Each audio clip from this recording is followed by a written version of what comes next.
It's the Autosport podcast. We try and get used to the idea of Nico Rosberg world champion and dig into the Snapchat controversy.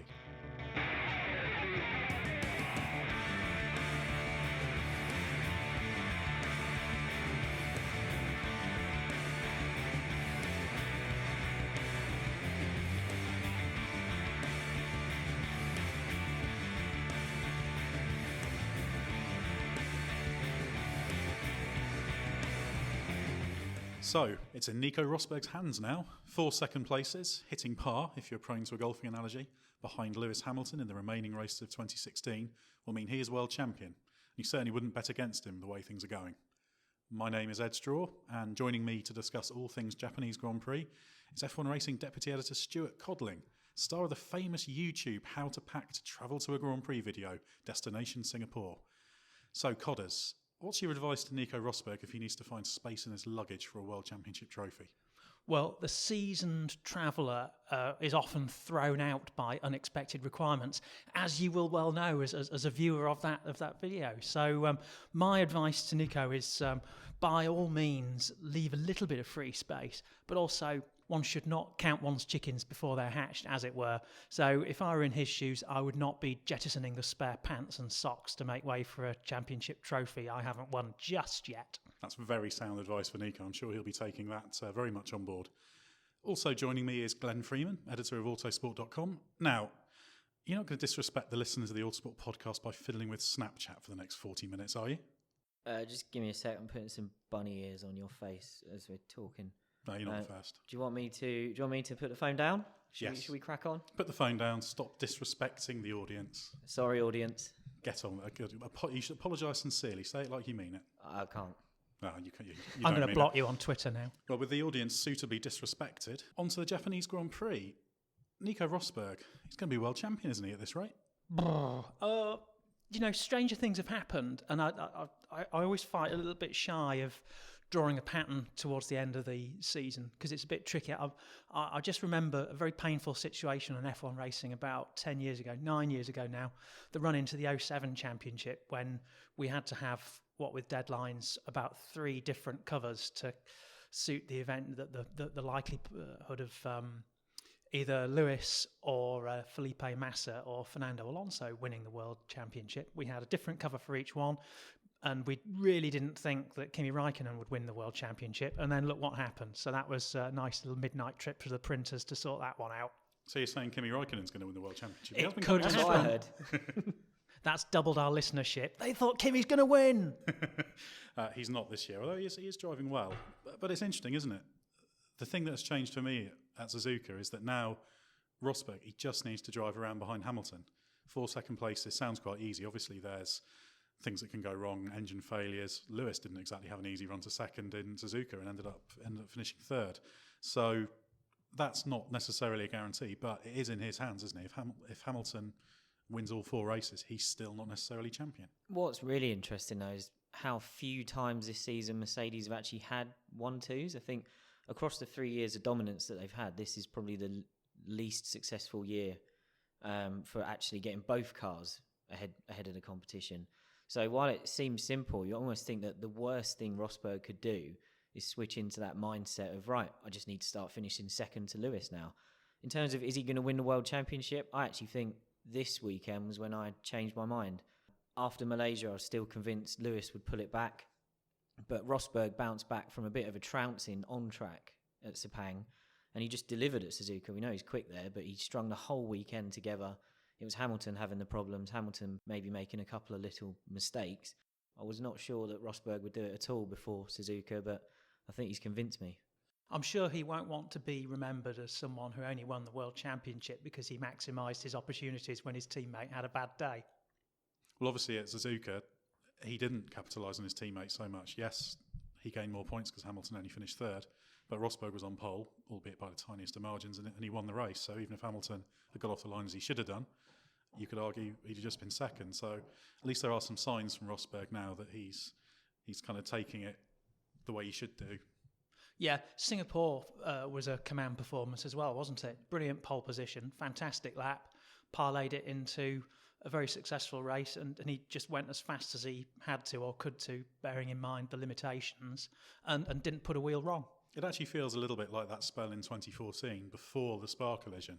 Only obviously this is right near the end of the season at a much more critical juncture. So even if there is a collision, that wipes them both out, or that it's his fault, it's not necessarily going to undermine his championship bid. Well, it'd almost be good for him if he can wipe them both out of a race, because it's another race where Lewis can't make back any points. I hope for Rosberg's sake that he wins the championship with, at least in a couple of these races, a couple of straight fights against Hamilton, and he actually defeats him, because Hamilton's had so many problems this year that no matter how well Rosberg has driven, how many races he has won, there's always going to be people who suggest that he won this championship because Hamilton hit trouble.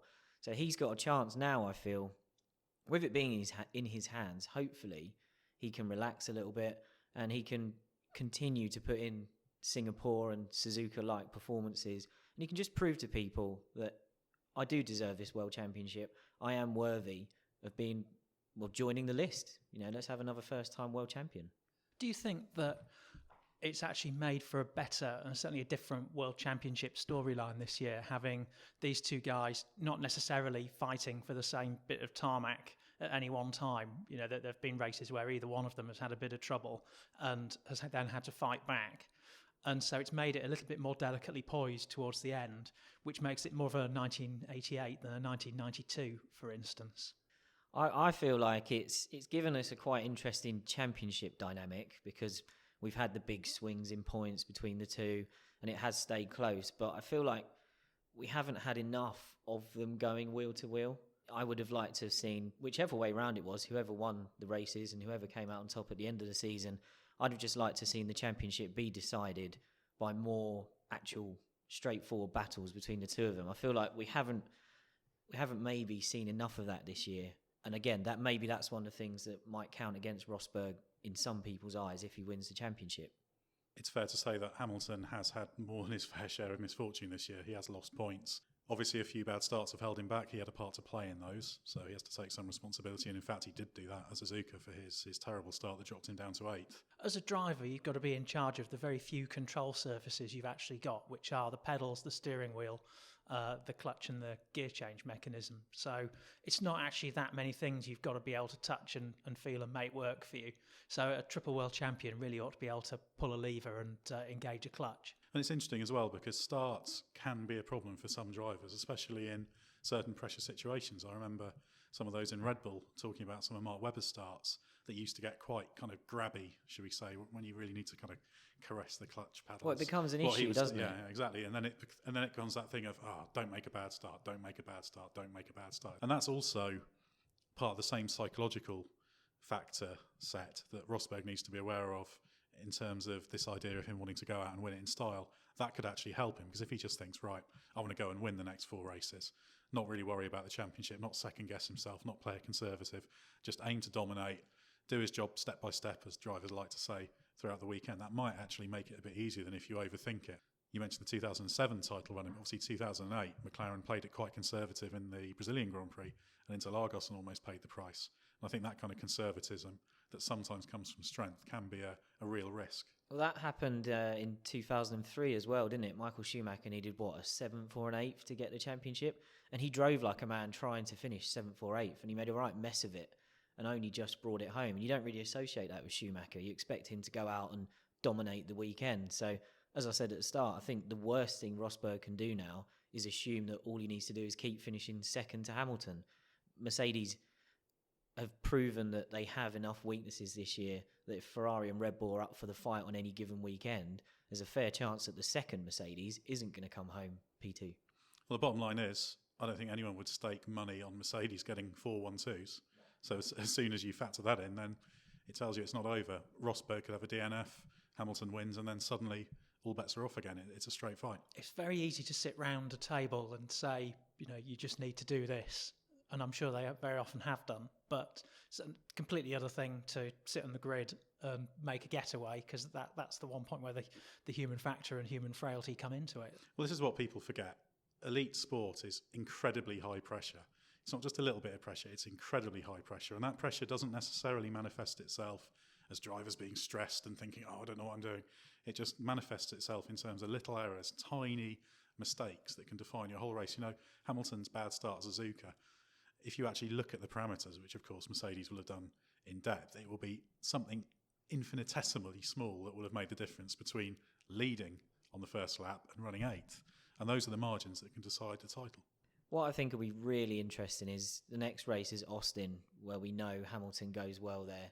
He must be looking forward to striking back there.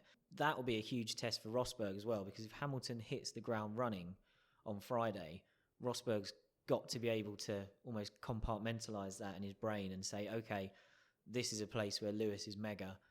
I've got to do the best job I can, and almost not focus on the other side of the garage, not focus on trying to finish second, but just keep his head down and do the thing that he says he always does, which I find quite frustrating and boring to listen to, which is not think about the points race, not think about the races that are coming, and just take it one weekend at a time.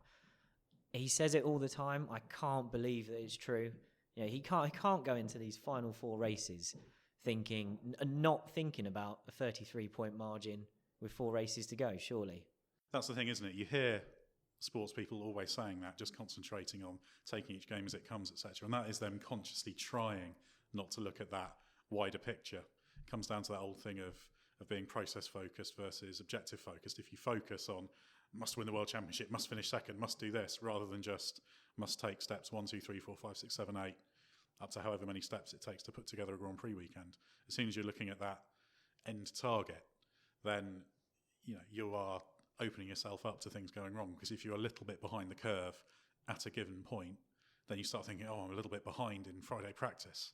Something's not quite right with the setup. And then you start talking yourself out of it. What you need to do is just focus on each thing as it comes. And that's what drivers are always trying to convince themselves of when they say these very, very boring statements. And I suspect that that's the usual thing. They're trying to tell themselves to do that. They're trying to do that. They're probably sitting there in quiet moments thinking, championship, championship, championship. Nico's probably there in quiet moments thinking, oh, I'm going to win the World Championship. I'm only going to win it. And they think, oh no, it might go wrong. All these things will come into people's minds because this is such a big deal. If Nico Rosberg wins the World Championship, it's the pinnacle of his career. You can't, no matter, some will argue differently, but you can't do anything better than winning the World Championship in your career. That's what most drivers set out to achieve. Only 32 drivers have done it so far. So this is huge for Rosberg, and this could be his last chance to do it. So he absolutely has to play it right. But the stakes are so high that could make it harder for him to do that. There was that classic moment, I think it was in Italy on the Sunday night, where he did his usual thing of saying, yeah, one race at a time, and someone challenged him on it. And they said, how can you say that? He was honest, and I think he was quite lucky that it didn't get picked up on more, really, because he said, if I thought about it all the time, I'd still be thinking about Lewis's point swing in the summer where he turned a 40-something gap into 0 and then turned it into a championship lead. He said, if I was thinking about that, I wouldn't get any sleep at night. And that was a little sort of insight into probably what you're saying there, that he is just trying to convince himself not to think about it.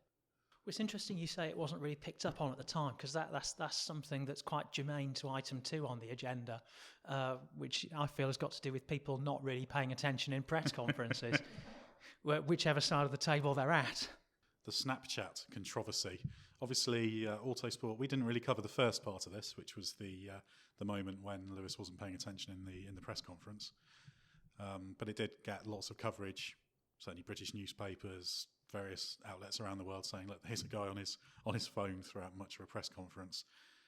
Disrespectful. Some called it a storm in a teacup. What do we think about that? Do you think that was the great crime of our times? Do we think it was just a bit of fun? Or is there a middle ground? Is there a nuanced position? No fence sitting. No fence sitting. Be bad news for the fencer, my way. I've got kind of 2 parallel streams of thought on this, because I think there are kind of 2 issues at play here. That sounds like a fantastic way to sit on the fence. Both that, but also that 2 parallel streams of thought sounds fantastic for a podcast platform. Excellent. Okay, well, here are the 2 parallel streams of thought. Do we need to mix it? What, left channel and right channel? Maybe so. Does this thing record in stereo? Actually, the 2 do interact, so you might actually need some sort of audio Venn diagram. Don't cross the streams, Codders. No. Anyway, carry on. I think you had a point in here. Okay, yeah, my point somewhere. Stream 1 in essence, the Thursday story and also the Saturday story is media writing about media. And so axiomatically, it's not really very interesting to people outside the media. And I'm with a sort of a majority of fans who sort of go, well, meh, so what? It's just someone misbehaving in a press conference. Why get so hoity-toity about it?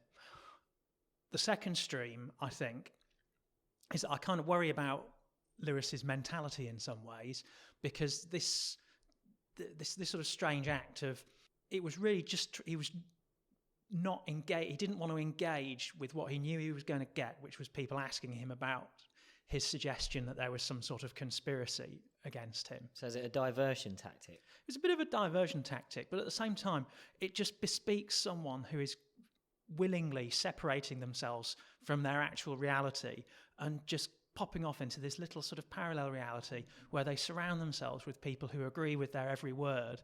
They actively disengage with people who disagree with them.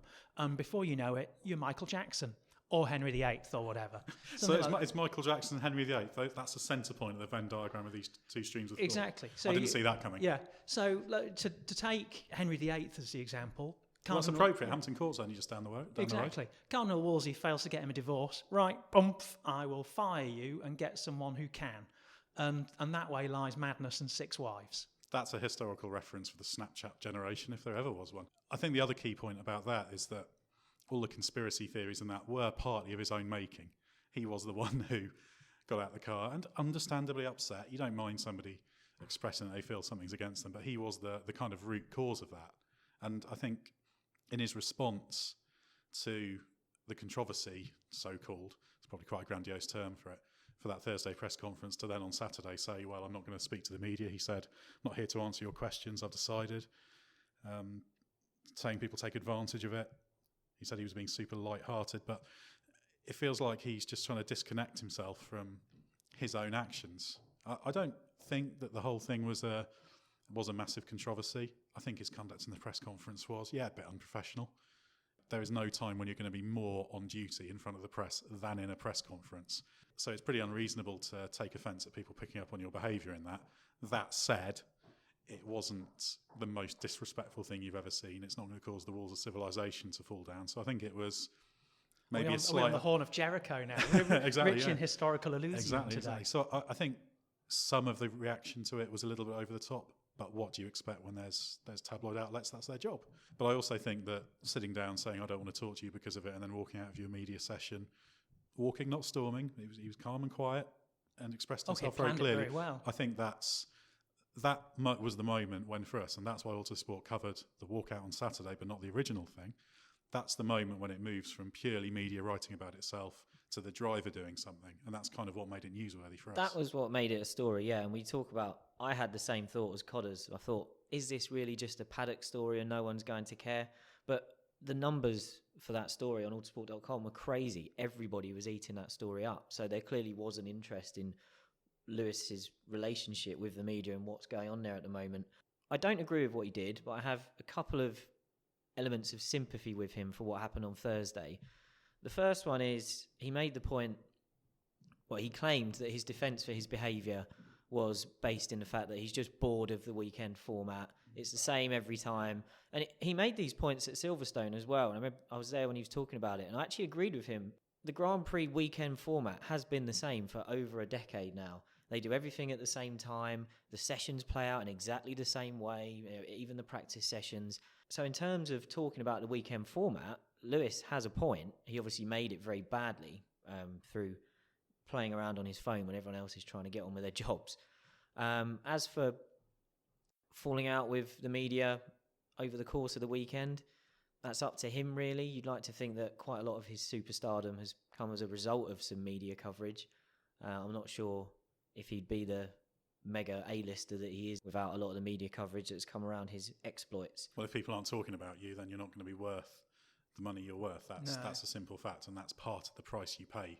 Yeah, for being in that position. The media are there to report on him fairly rather than to love him, and I think he's sort of lost sight of that. And he's choosing, to come back to our historical analogy, he's choosing to selectively engage with people who love him. Like, I'm going to go and talk to my fans now.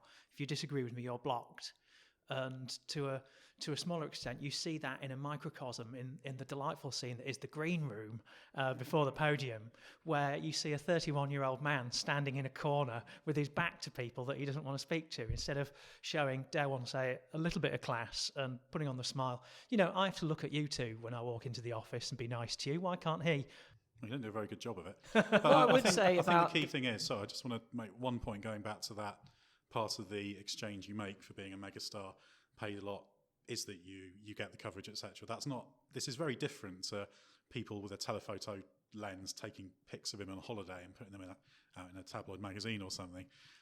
What was commented on was behaviour in a press conference, which is literally as in the media as you can get. So people will say, oh, well, that doesn't mean you're public property. No, it doesn't mean you're public property. But if any of us, on the off chance any of us were in press conferences, we've sat in plenty on the other end of it, but if we're up in front of people in a press conference and you do something, then it's pretty unreasonable to get too annoyed about it, even if you feel the interpretation and the way what you did was presented wasn't entirely reasonable. People are going to report on it as well because it's in a press conference. Just to pick up on Glenn's point, though, do you think that I view the FIA press conferences as a bit of a waste of time? They always were a little bit.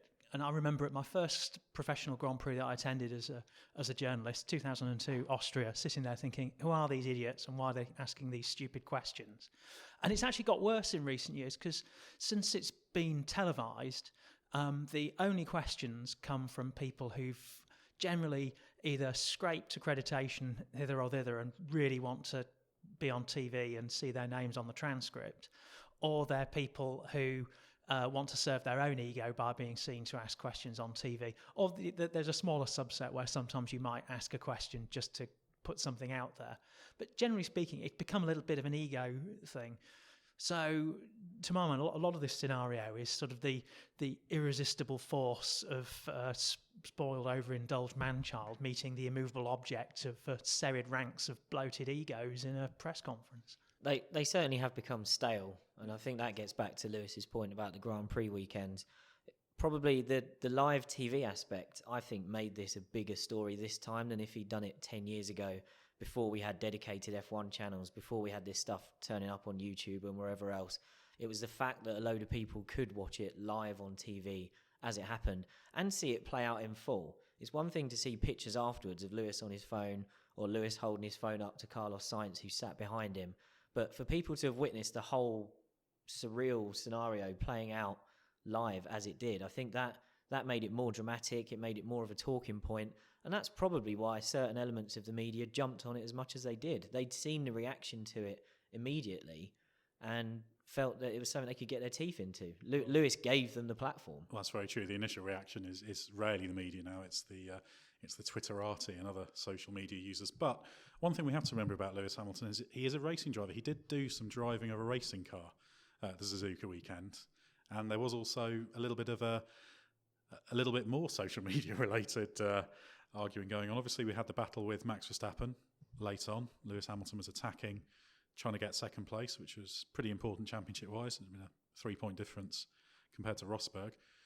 Verstappen made his late move into the chicane. What do we think of the move? Was he right to be annoyed? And then what was all this after the race with protests being lodged, Lewis saying protests hadn't been lodged, Lewis then obviously being told a protest had been lodged and saying, actually, I don't want it to be lodged. That all happened in about 90 seconds. Oh, it was brilliant. The time frame for that is incredibly short. It was absolutely stunning. So I guess, let's start with the actual racing. Does anybody think that Mercedes had a case? No. My gut reaction watching it live was that Verstappen had moved too late, and I thought, he's done it again. But watching the replays, not even in slow motion, watching them in real time, and particularly Hamilton's onboard, made me realise the sort of dynamics of where the two cars were in relation to each other. Actually, I thought Hamilton was far enough back. You could see that Verstappen was going to close the gap. He just about closed it early enough that it gave Lewis time to go to the left. So I'm sort of with Hamilton in that they didn't have a case. It wasn't worth protesting. But I do just wish Verstappen would commit to his defensive moves a little bit earlier. Well, eventually he's going to get someone up the back of him and he'll learn to stop doing it, won't he? And it'll be Because his own fault. He can have exactly. you can have no sympathy for him if in one of these incidents, like we've seen this year, eventually somebody clatters into him. And I think you're right. That's the only way he's going to learn.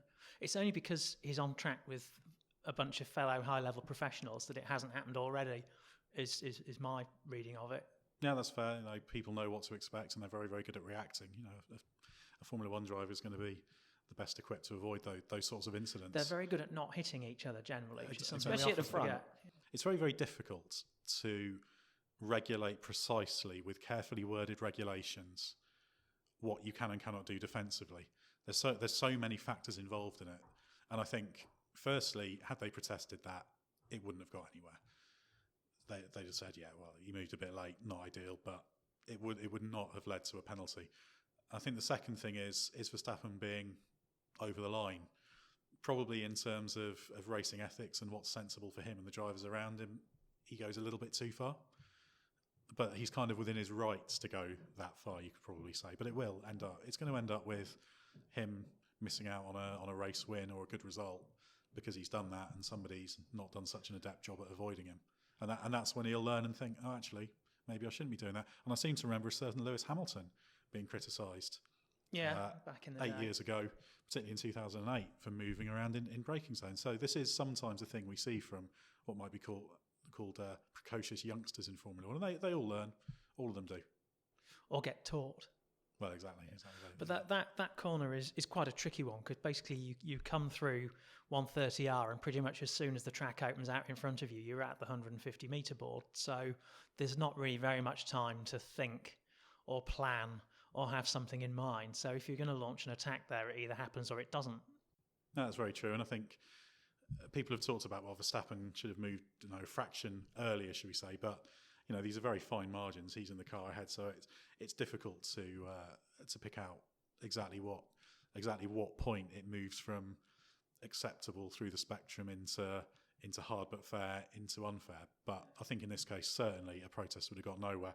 I don't really understand why Mercedes did protest it. My only hypothesis, well, I've got two actually. So I've got two parallel hypotheses. Great, let's see them. Venn diagram. Either somebody in the team, i.e. a Niki Lauda, who was quite unimpressed, decided to push something through, or alternatively the team is quite sensitive about not being seen to support Hamilton. Lewis was annoyed over the radio, and drivers do get annoyed over the radio. They need to vent, and I can understand why he was irritated about that. So maybe they thought, well, actually, he's not happy with that. He wants us to have a look at it, so let's go for it and see what happens. And then obviously Lewis thinks, oh no, that's not really.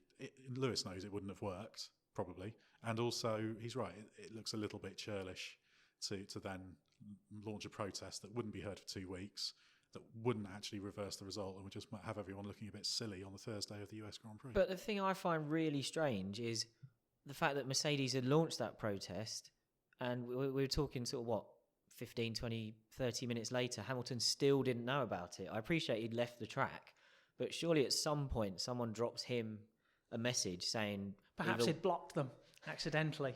Maybe they Snapchatted him and he'd run out of battery. But I was amazed to see the initial tweet he put out that got deleted, saying, we haven't protested. I think it said, some idiot said we did, but we haven't, or we're not going to. And it was only up for about 60 seconds because obviously at that point, someone in the team decided it was time to tell him that there actually was a protest. I find it, I'm baffled as to what the lines of communication were there, especially because I think he was travelling with people like Toto Wolff. So I guess he was with them because he was about to fly with them. It does seem very strange. I think we can safely say it wasn't Hamilton's fault. He didn't. No, not at all. He didn't launch a protest. He's absolutely blameless in this regard, and I can't blame him for being a little bit irritated with Verstappen in the heat of the moment. But I guess the other question about this whole thing is, what was Verstappen doing that high up in the first place? Because we've seen this battle for second throughout the season between Red Bull and Ferrari. Red Bull's been coming on stronger. Ferrari were quicker at Suzuka, even though Verstappen was ahead of them, and obviously because of Hamilton's problems. Ferrari is concerning, talking of teams that aren't getting the best out of what they've got. Obviously Vettel had a grid penalty from Malaysia. That's not the team's fault. That's his fault. Punishment for Vettel. They did have a gearbox problem for Raikkonen, led to a change. So he got a 5-place grid drop after a very strong qualifying performance as well. So what actually is going on here with Ferrari? Because right now they look like a team that, even if they could produce, say, a Mercedes challenging car, I don't think they could operate it at the level needed to beat them on a regular basis. It's quite alarming. The thing I find strange is that they did have good pace this weekend, particularly at what has traditionally been considered a Red Bull track. Red Bull normally go very well at Suzuka, particularly in the first sector.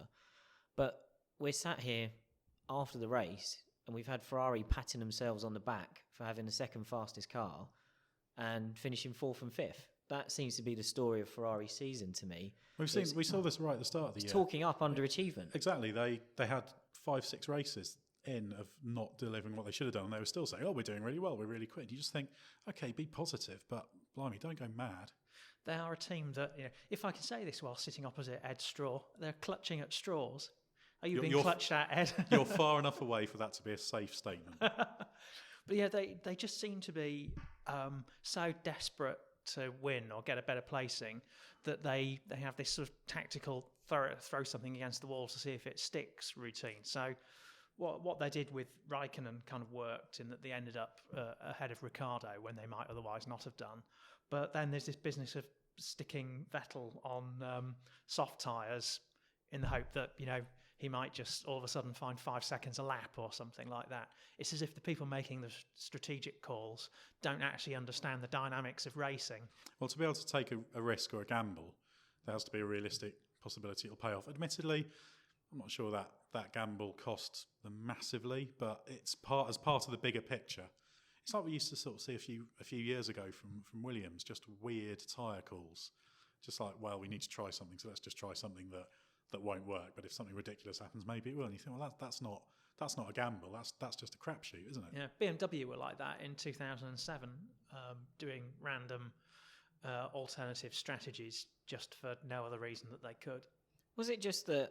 I mean, they effectively gave up track position to Hamilton in this sort of absurd hope that they'd be able to chase him and pass him later in a race. But was it just that once Mercedes pitted, did they just spook themselves into assuming they were going to get undercut anyway? So then they did this weird thing where they kept Vettel out. And if you look at the race history chart that plots the pace of all the cars, you could see everybody else pitted. Vettel stays out, but his pace isn't good. So they knew they were giving up time. And Suzuka's quite a hard track to overtake on, particularly if you're trying to overtake a car as quick as a Mercedes or a Red Bull. So I think they boxed themselves into a bit of a corner. You could argue that perhaps where they really lost out strategically was getting jumped by Lewis in the first place in terms of Mercedes pitting first. They could have seen that coming perhaps and tried to cover it off by getting in before him. But maybe once they'd become the second car to pit, they were doomed whatever they did. Yeah, they're just too reactive, really. Yeah, and the reactions are knee-jerk. Yeah, which says to me that they're not really on top of things strategically. The decision-making process isn't correct, and it just makes you wonder about the whole way that team works. There are plenty of good people there. They're not stupid people. They're very, very skilled people. But the way that with teams of this size, the way everything integrates is so important, and you just wonder whether not unraveling is perhaps not the phrase, but obviously all the steps we saw last year, the big progress into 2015 was staggering. I thought they'd do. I didn't think they'd be able to win races in 2015. I certainly thought the objective of winning a couple of races was a stupid thing to say. As it happened, they more than hit that, in fact.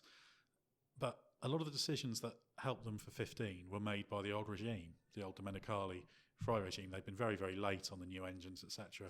Decisions were made early in 2014 that then helped into 2015. And of course, you look at it and you think, well, correlation, causation, new management, new people, aren't they doing brilliantly? And then you just wonder whether the way the decision-making process right at the top of that team is operating, in spite of the fact they've had someone as good as James Allison's technical director, who's obviously now no longer there, you just wonder whether whether those decisions are actually correct. And if you consider these strategy decisions to be kind of a microcosm of the wider decision-making process of the whole organisation, then you start to get a little bit worried. Do you think that by overachieving in 2015, if you want to call it that, did they maybe poke the beast in terms of waking Mercedes up a little bit and making Mercedes raise their game? It's almost like Mercedes had to find another level for this year, probably assuming that Ferrari were going to come with them. It's possible. And in many ways, they haven't.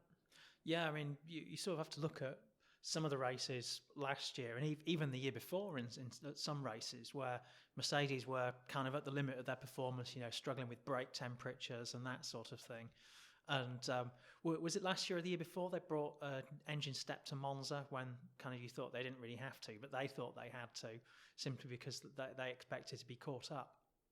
Yeah, and there's just no signs of Ferrari really being a threat. I think if you were to put money on who's going to be challenging Mercedes next year, you certainly wouldn't put it on Ferrari. You put it on Red Bull with the Renault engines, wouldn't you? Yeah, and is the Suzuka circuit layout thing, it being considered a cornering and aero circuit, is that a bit of a myth? Because there's actually a lot of full throttle on that layout, isn't there? So I just wonder if, while it looks good for Ferrari in terms of pace versus Red Bull, did we actually just see that Suzuka's quite a power track, and maybe it was Red Bull's engines that were letting them down rather than Ferrari really getting back on terms with them in terms of chassis? I certainly think it was not a representative look. Suzuka is more of a power circuit than people say. The power sensitivity is higher there than it is at certain other tracks. Because you're gently going upwards for quite a lot of the lap, and then when the straight is downwards. No, there's a lot of that there, and there's some actually quite long straights there, which are easy to miss because some of them aren't quite as straight as you might imagine they are. And also, engine performance and engine power is not just about having long straights to go quick on. There's all manner of things that dictate whether a track's power sensitive, the downforce levels you can run as a result of the power you've got, how much you can give away, how much drag you can run, how punchy you are off the corners, and also top speed track figures. Even those are misleading because obviously you can get to a top speed, but actually it's the speed profile along the whole straight that dictates how quick you are. So you could have a not that spectacular top speed, but if you're going quicker for 2/3 of the straight and then you just run out of puff a bit when it tops out, you're going to be going quicker.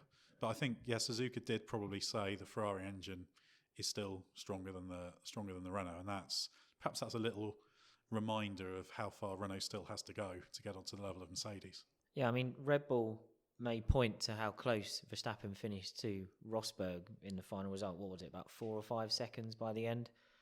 As showing that they have made a lot of progress and that's how close they are. But I got the impression, particularly from looking at the live timing, that there were times in that race where Rosberg and Mercedes were shutting that engine down as much as they could to protect it. There was one point, I think early in the final stint, when he had a good margin, he dropped his pace by a couple of seconds, Rosberg. And then when Verstappen was responding to Hamilton behind, Rosberg found 1.5 seconds or something like that, and suddenly the gap went out again. So I feel like Mercedes, if they'd really had to, had quite a bit up their sleeve this weekend, and they were understandably very cautious with their engine settings. Yeah, they don't always put it all out there, do they? And it's at moments like that when you just see them find, a second or 2 seconds, the way you or I might find £5 down the back of the sofa. It's pretty amazing to see. That's when you realise just how far everyone else has got to go. I think the key is that someone needs to get to the point where Mercedes have to use every weapon they've got, and then we will see more of these failures, and we'll see them.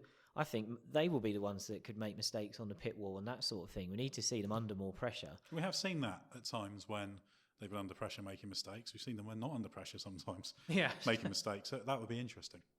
Do you think that it struck me that there's been one of the most disappointing aspects of the year for me, probably the only disappointing aspect actually, is that a lot of the rivals to Mercedes have capitulated really early and done the whole, we're focusing on next year now kind of thing. It's as if they view this particular engine formula as a busted flush and they're going to wait for the next roll of the dice rather than actually work at the margins and try and catch back up to Mercedes. I just feel like Mercedes have kind of had their foot on everyone's throats for the past 3 seasons and no one's really done anything to throw it off. Well, that's the thing. I mean, Mercedes get a lot of criticism, don't they, for making Formula One boring to the outside world, but it's everybody else I blame. It's the people who can't catch up with the same rules, maybe smaller budgets in some quarters, but not in all quarters. And I feel like Mercedes don't actually deserve the blame. They've been very good at trying not to implement team orders despite their dominant position, all that sort of thing. But yeah, there's a lot of big teams in F1 at the moment that are letting the fans down by not taking it to them. Talking of big teams letting Formula One down in that regard, McLaren Honda's been coming on quite nicely recently. We've started to see them turning up in Q3. Seeing them in the points regularly is not an astonishing thing anymore. It's become quite normal. But frankly, at Suzuka, their home track, McLaren Honda was dreadful. Yeah, woeful. It was back to square one, wasn't it? It was 2015 all over again. A car going out in Q1, and then just driving around at the back. Really, Did they fit that GP2 engine again? That's the Did they qualify? Were they slower in qualifying this year than last year? I made one of my notes that they seemed to be. I think Alonso was definitely slower in qualifying this year than he was. He was further down the order. Yeah, they were both. Yeah. I think they qualified one place further back each. Yeah. So that that speaks of being overtaken in the development race, and for a team that prides itself on rapid development and markets itself as such, that's a bit of a kick in the teeth. And it's also not just Honda. It would be a mistake to do that.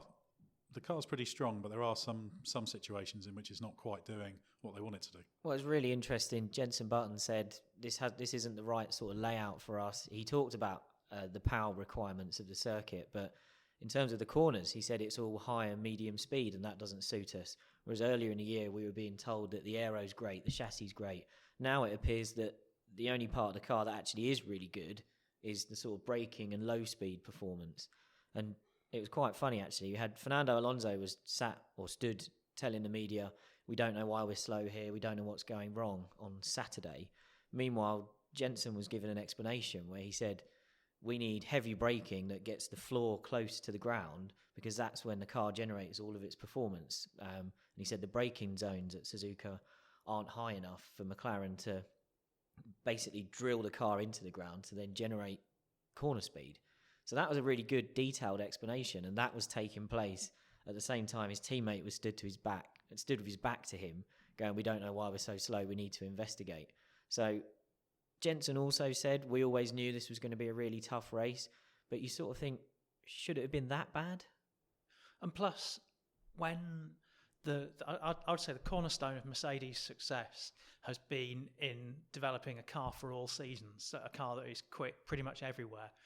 Obviously, the past couple of years it wasn't brilliant in Singapore. They've conquered that. If you really want to take on Mercedes, you need to have a car that is good everywhere. You can't afford to have quirky performance characteristics where you need X, Y, and Z to occur in order for results Z3 to happen. And that's a concern for McLaren because some of these problems they've had car-wise in the longer term over the past 5, 6, 7 years, you wonder if some of those weaknesses are still there. The peaky downforce. Exactly, the peaky downforce. They've had a few issues with what ride heights they can operate at. There was a period where they're having to run the car very stiff, which wasn't great because it wasn't that compliant, but to make the aero platform work, they needed to do that. We've seen them having things working at certain ride height issues before. So while fundamentally the McLaren is not a bad car and at the right circuit, it can be very, very strong. And if you eliminate the engine performance different, then their claim that they've got the third best car stands up to scrutiny, but it certainly didn't at Suzuka, and that's a concern. It's definitely worrying given that from next year, the new rules that are supposed to be this new dawn for all the teams that have made a mess of the last 3 years, this is supposed to be an aero formula. So if McLaren haven't got great high or medium speed corner performance at the moment, that doesn't bode very well to me for a team that's meant to be developing an aero formula car for next year. Especially when you look at the tracks that show off the best cars aero-wise. Suzuka's one of them. Barcelona's another one.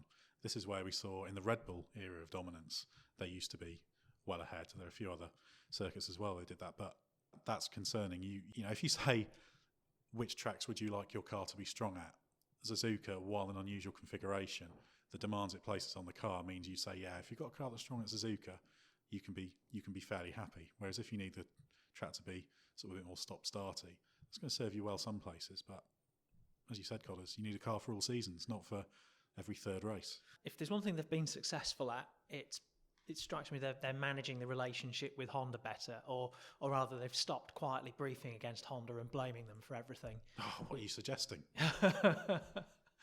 Because the thing just wasn't working with the previous Honda regime. They were briefing against the Honda figurehead and very much hanging him out to dry, which he was party to because his English wasn't great and he was very often either misquoted or misunderstood, and so you didn't really quite know what they were saying. It just seems to me that since Hasegawa-san's come on board, who has a lot of previous F1 experience and is very respected and is quite a serious heavyweight engineer with a good engineering background.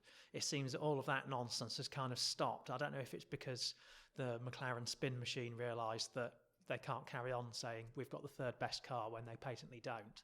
That's something next year we're going to see, because McLaren Honda has to take another step. They're sixth in the championship this year. They need to be up there third or fourth next year for us to take the progress they've made this year seriously as a long-term prospect. So that's going to shake out very interestingly. What would we accept next year? Podiums, or do they need to be winning races? I think podiums is the bare minimum for me. They'd have to be finishing fourth in the championship with a few podium finishes, or constantly nailed on fourth, fifth, sixth places. I think that's the minimum acceptable. Yeah, you know, if you're Ron Dennis and you're trying to sell the business to whoever in order to buy the Bahrainis out and whoever, you need to be showing a little bit more results-wise than top 10 qualifying and top 10 finishes. They are very much behind schedule now, aren't they? Because when the Honda deal was first announced, it was, yes, this is the best thing ever. We're reconvening the old routine. We're back to the 1980s. And it seems like they're back to the late 70s more than anything. Yeah, it's certainly not been going well for them. And one thing they'll definitely want to do is perform a little bit better as Suzuka, the home race for Honda.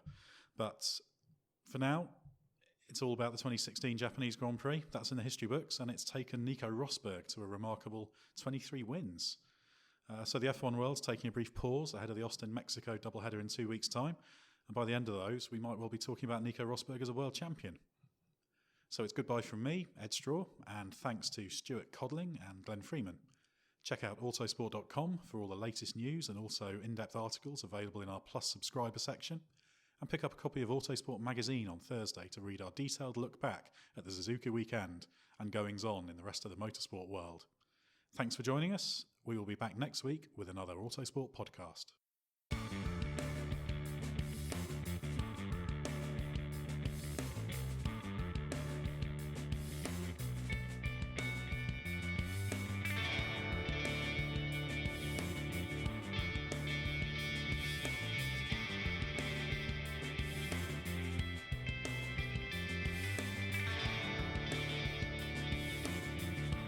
Music is 6am by Trilo, written by Marcus Simmons. See soundcloud.com/Trilo Music.